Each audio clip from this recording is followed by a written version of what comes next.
তো কারা কারা লাইফে চাকরি করতে চাও হাত তোলো।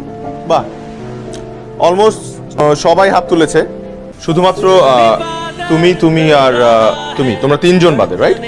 ওকে, হাত নামাতে পারো। তোমরা তিনজন চাকরি না করে কি করতে চাও? বিজনেস। বিজনেস, ওকে। তাহলে বাকিদেরকে একটা সাজেশন দেই, তোমরা আজকেই তোমাদের সিভি গুলো এই তিনজনকে দিয়ে রাখো,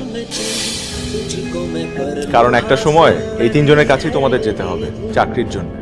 দেখো, একটা দেশে সবাই যদি চাকরির পেছনে ছোটে, কেউ যদি ব্যবসা না করে, তাহলে তারা চাকরিটা করবে কোথায়? তাদেরকে চাকরিটা দেবে কে?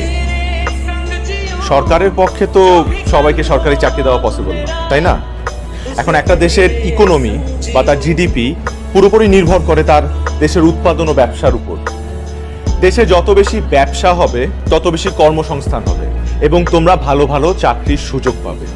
তারপর আমি খেয়াল করেছি যে সবার একটা ভ্রান্ত ধারণা আছে যে বিজনেস করলে বড়লোক হওয়া যায়, বা মানুষ ব্যবসা করে শুধুমাত্র বড়লোক হওয়ার জন্য, কিন্তু বিষয়টা কিন্তু তা নয়।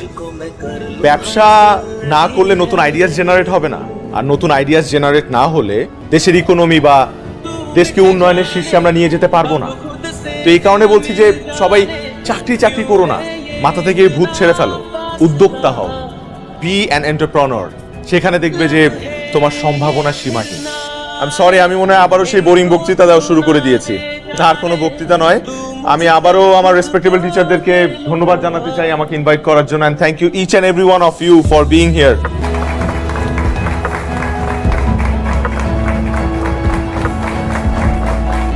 ওকে, থ্যাংক ইউ, গুড লাক। আরে ফিউচার এন্টারপ্রেনার্স, কি অবস্থা? স্যার কিছু বলতে চাই। হ্যাঁ বলো না। আচ্ছা দাঁড়াও, তোমরা কি আবার আমার বোরিং স্পিচ শুনে বিজনেস থেকে চাকরিতে ডাইভার্ট হয়ে গেলে নাকি?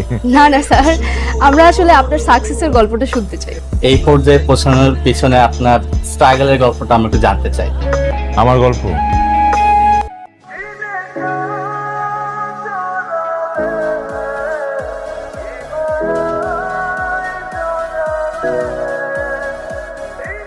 Welcome to batch number. আমি কিন্তু সিভি বানায় দেওয়ার বিজনেস করলেই পারতাম, ভালো প্রফিট হইতো। আমার মাথায় খালি বিজনেসের চিন্তা। কেন? তুমি নিজে চাকরির জন্য ট্রাই করলে কি হয়? আমি চাকরির জন্য কেন ট্রাই করব? আমি তো চাকরিই করব না। আমি তো অনেক আগে থেকে তোমাকে বলছি যে আমি বিজনেস করব, and I want to be a very very successful entrepreneur. আহা হা, এটা তো সেই ফার্স্ট ইয়ার থেকে শুনতেছি। বিজনেস যে করবে, এত টাকা কই পাবা তুমি? শোনো, বিজনেস করার জন্য টাকা লাগে না বোকা, তবে দুইটা জিনিস লাগে। কোন দুটা জিনিস লাগে? Number 1 unique idea, and number 2 networking. তুমি কি তোমার সেই ইউনিক আইডিয়া খুঁজে পাইছো নাকি এখনো খুঁজতেছো? খোঁজাখুঁজি চলছে, পেয়ে যাব ভেরি সুন, আই প্রমিস। আমি বাড়ি থেকে ফিরেই একটা বিজনেস শুরু করব। ও তোমাকে তো বলি নাই, আমি একটু বাবা মার সাথে দেখা করতে যাচ্ছি, চলে আসবো। Thank you mister Yangchi, thank you. Hello Maria, কি হয়েছে? আমার বিয়ে ঠিক হয়ে গেছে মাহির। বিয়ে ঠিক হয়ে গেছে মানে কি বলতেছো? বাবাকে কত করে বুঝাইলাম, শুনতেই চাইলো না। কোত্থেকে এক ইঞ্জিনিয়ার ছেলে ধরে আনছে, হ্যান্ডসাম স্যালারি, ব্রাইট ফিউচার।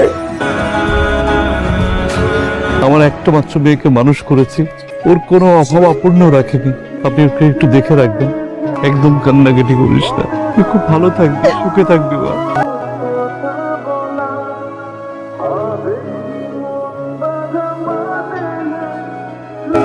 এরপর পুরো ঘটনায় নিজের মধ্যে একটা জেদ কাজ করা শুরু করলো। স্বপ্ন ছুঁতে গিয়ে ভালোবাসার হাত ছেড়ে দিতে হয়েছে। বিষয়টা মেনে নিতে অনেক সময় লেগেছে আমার। এরপর নিজেকে সামলেছি, বুঝিয়েছি যে যা হয় ভালোর জন্যই হয়। আর এরপরের কাহিনী তো সবারই জানা। আজকে আমি মাহির গ্রুপ অফ ইন্ডাস্ট্রিজের মালিক।